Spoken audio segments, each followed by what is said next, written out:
Emprego e liderança. Com Davi Braga. Fala, Davi, meu dia, querido, Lucas. bom dia. Tudo bem? Como vai? Tudo ótimo, graças a Deus. Então tá bom. Lá na sua casa, como é que é essa ceia natalina? Então, tem que esperar meia-noite também? Não, na verdade a gente quase sempre puxa isso pro almoço, sabe? Vai chegando próximo de meia-noite, o pessoal começa a cambalear, né? Fica com mais sono, então... os Beer Nights, né? Exatamente, então o almoço é bem melhor. Verdade.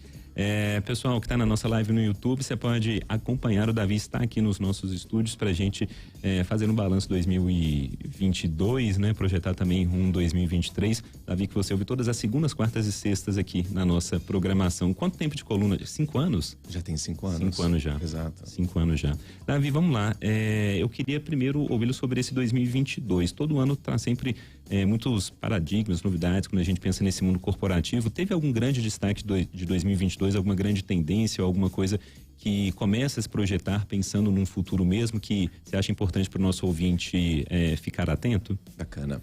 Bom, Lucas, 2022 foi um ano muito marcado pelas organizações e pelos profissionais para buscar esse protagonismo, né? Ou seja, cada um vai direcionar a sua carreira da forma que pretende, né? Então, para isso você precisa de protagonismo, para isso você precisa de autoconhecimento, para você dar o respectivo direcionamento.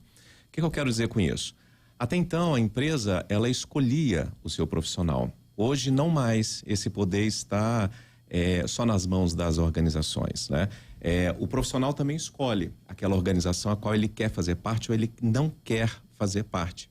Então, acho que essa questão do autoconhecimento, ela ficou um pouco mais latente. As pessoas estão buscando trabalhar sim, entregar os resultados também, sim, mas não mais com aquela insanidade de trabalhar sempre até muito tarde e prejudicar a saúde física e mental. Então, as pessoas, cada vez mais, elas estão buscando também qualidade de vida. Claro, entregar os resultados, mas também mantendo um equilíbrio mínimo aí com relação à vida profissional e pessoal. A vida, eles perceberam, principalmente com esse término aí, vamos considerar um término, né, de pandemia. Sim, a vida não é só trabalhar e pagar contas, né? Então, acho que isso ganhou um grande mote, o que faz com que as organizações tenham um olhar especial para as pessoas, que é quem entrega todos os resultados dentro da organização, e que vai exigir cada vez mais das lideranças, especialmente porque a adoção do modelo híbrido, né, um pouco home office, um pouco presencial, exige outro tipo de competência para liderar essas pessoas, com cada vez mais diversidade. Então, é um cenário cada vez mais complexo, mais ambíguo, né, que vai exigir mais competência para lidar. Você começou a falar sobre isso, eu ia te perguntar. A gente vai lá no 3º ano de pandemia, mas foi um ano, graças a Deus, muito mais tranquilo, né? A situação se arrefeceu bastante, quase sob controle, embora o status oficial seja de pandemia. Mas a pandemia em si, sobretudo 2021, trouxe esses novos modelos de trabalho, a questão do home office, ou então um modelo de trabalho híbrido para muitos profissionais. Nesse 2022, com a pandemia mais sob controle, o que você percebeu? Por exemplo, aquelas pessoas que migraram totalmente, a gente percebeu até de contato com pessoas que a gente conhece mesmo, muita gente que migrou ali pro home office, mas em algum momento se cansou daquilo, falou, pelo amor de Deus, deixa eu voltar. Muita gente, pelo contrário, se deu muito bem nessa e segue nessa também. Teve algum padrão ou cada situação é específica, particular mesmo? Isso vai depender muito da cultura, da sua posição, qual área que você trabalha, né? Tem áreas que sequer conseguiram fazer um dia de home office, como a área de produção, por exemplo, em grandes indústrias, né? Eu sempre digo que nem 8 nem 80, sabe, Lucas? Porque também estar só home office traz alguns benefícios, você não tem aquele tempo de deslocamento, aquele estresse, você consegue canalizar esse tempo para fazer uma academia, para fazer alguma atividade que você quer pessoal, né? Ao invés de estar no trânsito. Mas você distancia da cultura da organização. O que é ruim, né? O que é ruim, porque às vezes, um bate-papo que você poderia ter um cafezinho com seu colega e resolver, às vezes, um grande problema, uma grande questão, você vai ter que agendar um horário, marcar uma conversa, marcar um vídeo. Então, por um lado, você simplifica estando home office, por algumas outras questões você complica também. Então, eu acho que tem que ter uma inteligência por trás para entender quem pode, quem não pode, quem quer e quem não quer, porque também tem essa questão, tem gente que não quer estar home office e produz muito mais estando presencialmente, para criar essa logística um pouco mais inteligente e aproveitar ao máximo, né, das pessoas e da sua capacidade intelectual, produtiva dentro da organização, né? O Kleber mandou uma mensagem aqui muito simpática, falando que gosta muito de acompanhar, fala que acompanha você nas redes sociais, acompanha aqui na coluna também, perguntando sobre profissões 2023, o que tá aí no radar? Sempre tem isso, né? Esses guias de fim de ano, a profissão que vai bombar em 2000 não sei o que e tudo mais, atenção a isso, aquilo. Tem isso mesmo ou não? É muito guia de revista mesmo? É meio guia de revista. Bom, primeiro, Kleber, obrigado, né, por acompanhar as colunas. E essa, Lucas, é a pergunta master, né, no final de ano. Quais são as profissões do próximo ano? Eu sempre digo que todas as empresas estão buscando profissionais talentosos para todas as áreas, né? Então, evidentemente, todas as áreas que demandam mais tecnologia, né? A gente está cada vez mais digital, mais tecnológicas em organizações, então vai precisar de profissionais com esse viés e que está cada vez mais em falta, né? Especialmente profissionais que falam inglês e que têm esse viés mais tecnológico. Mas todas as áreas estão contratando. Não tem uma empresa, Lucas, no Brasil que não tenha pelo menos 2 vagas em aberto há tempos. Ou seja, vezes a quantidade de empresas, era para a gente estar em pleno emprego, né? Evidentemente, claro, existem algumas especificações, capacitações, algumas características para cada uma das posições, mas eu sempre digo, se você é uma manicure, se você é um gerente, se você é um diretor, se você for ótimo naquilo que você faz, sempre haverá espaço. Com crise ou sem crise, o profissional talentoso, ele sempre vai conseguir destaque, vai sempre ser abordado por outras organizações e vai conquistar o seu espaço, né? Às vezes as pessoas querem o mel, mas não querem as abelhas. E tem um trabalho, né? Tem que se capacitar, tem que melhorar, tem que buscar fluência, principalmente no idioma inglês. Isso ainda, em 2023, continuará sendo um grande divisor de águas. Por incrível que pareça, só 3% do brasileiro fala inglês fluente, segundo o British Council. Então, é isso, é você se diferenciar, sobretudo, estar aonde você dá o seu melhor. Porque não adianta você procurar uma profissão do futuro que vai ser exitosa no próximo ano, se não é aquilo que você tem o talento, tem o seu dom. E aí vai ser maçante, que te move, né? Porque tem que se mover de algum jeito, né? Se a gente fala tanto de propósito, né, Lucas, de legado, você tem que estar onde você realmente tem um brilho nos olhos. Porque quando você precisar fazer aquela hora extra, ir até tarde, e no sábado, no domingo, às vezes, né? Isso não pode ser uma rotina, mas às vezes vai ser necessário. Não vai ser maçante, vai ser prazeroso. O trabalho tem que trazer felicidade também. E felicidade no trabalho não é trabalhar pouco. É estar onde você é desafiado, onde você coloca suas competências à prova e melhora a cada dia como pessoa e como profissional. Deixa eu ouvir uma coisa de você que lida muito com processos seletivos também, de grandes empresas, grandes executivos também. Mas a pandemia, ela trouxe muito dessa coisa do remoto e tudo mais, e inclusive para a educação. Então, assim, claro que já era uma tendência, né? Cursos que, sobretudo pensando em graduações, por exemplo, que ofereciam as aulas presenciais, mas disciplinas remotas, né? Isso durante a pandemia se intensificou e se manteve muito. Eu observei, sobretudo aí nas instituições de ensino particulares. Eu pessoalmente acho que é uma perda de qualidade muito grande, quando isso é uma percepção pessoal, né? Não estou trazendo nenhum dado aqui que consiga corroborar isso que eu penso.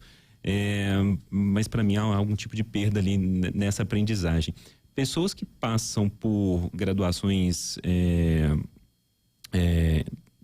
como EAD, ou híbridas, ou como um EAD, por exemplo, tem algum tipo de, você virar a cara na hora que você pega o currículo da pessoa e você fala, opa, isso aqui talvez possa, sei lá, um profissional, vamos deixar aqui de lado e tentar achar alguém que tem uma qualificação diferente daquela, né?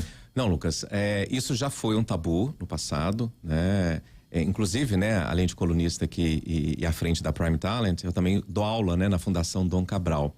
E uma das últimas aulas que eu dei, inclusive, que foi também online, isso vai exigir muito mais do professor, né? Porque vai ter que trazer estímulos diferentes, com públicos diferentes, e o grande desafio é você captar a atenção daquele aluno, a primeira coisa, né? Porque alguns vão estar com câmera desligada, outros vão fingir que estão ali te ouvindo e na verdade estão ali teclando no WhatsApp. Então eu sempre digo que Você vai dar o tom da sua formação. Né? Então, um personal trainer não vai fazer você ficar mais magro. Isso depende de você. Então, uma faculdade vai depender de você.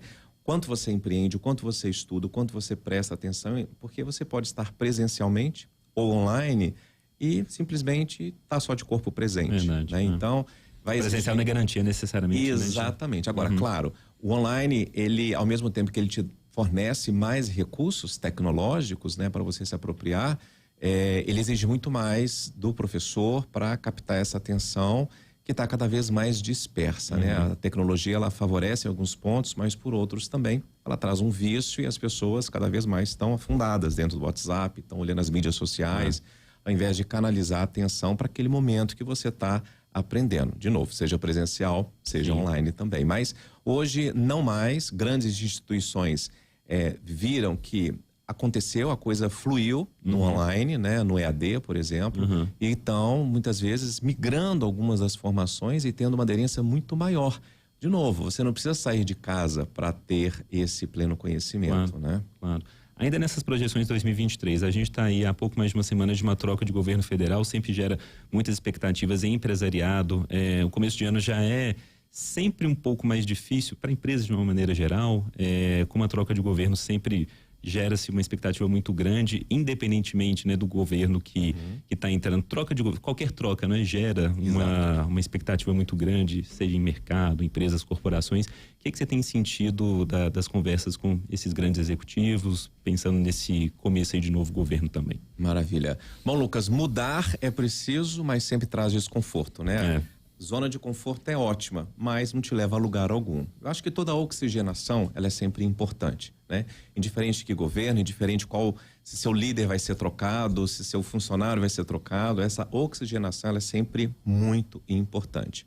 E no final do dia, eu acho que assim, acho que o mercado privado, ele tem um trabalho muito grande para entregar, que a gente sabe que a parte governamental nem sempre consegue fazer essas entregas, né? Então, continua, evidentemente, dentro das organizações, a busca pela competitividade, a busca por estruturas cada vez mais enxutas, né, com menos profissionais, com maior adoção de tecnologia, com um público cada vez mais exigente, mais diverso, querendo preços menores, de forma mais ágil. E, por outro lado, toda essa mudança faz com que exija profissionais cada vez mais seniors. Então, se a estrutura está cada vez menor, vai ter menos gente para fazer gestão de mais áreas, por exemplo, o que vai exigir mais competências de gestão comportamental, comunicação, resiliência, flexibilidade, abertura mental, sobretudo com viés mais tecnológico. Acho que 2023 continua nessa vertente tecnológica, né? Uma mente mais digital, buscar, né? A gente está aí discutindo temas como metaverso, por exemplo. Então, você tem que procurar saber se inteirar, aprofundar, como todos os assuntos. E aí sim, indifere se você está no mercado público, no mercado privado, dê o seu melhor, né? Ou seja, entregue aquilo que você foi contratado para começar, né? Então, e sempre dê algo a mais, né? Eu acho que é aquele extra mile, né? Ou seja, um pouquinho a mais é onde você começa também a se diferenciar, é onde você vê por que uns evoluem na carreira e outros não. Uns estão ali com atitudes medianas, com competências medianas e outras, às vezes, estão de forma excepcional e exponencial. Verdade. Davi, para a gente terminar, se a gente está falando do ano novo que está aí batendo a porta também, novidade, oxigenação, para o nosso ouvinte que pensa em fazer algum tipo de transição, seja dentro ali da própria área de formação ou não, dar um 180 na vida também, o que você fala para essa pessoa que está nos ouvindo aqui? Mudar de carreira é super possível e tem sido cada vez mais frequente, Lucas. E tem idade? Não existe idade, né? Do mais novo ao mais velho, você pode fazer isso a qualquer momento, mas precisa de um planejamento. Primeira coisa é você entender para qual área que você vai, investigar essa área, conversar com profissionais que já atuam nessa área, porque é isso. Às vezes as pessoas querem migrar de área porque acham que ali vai ter mais sucesso, mais êxito, mais, enfim. Procura saber quais são os pontos positivos, quais são os desafios, porque toda profissão exige isso.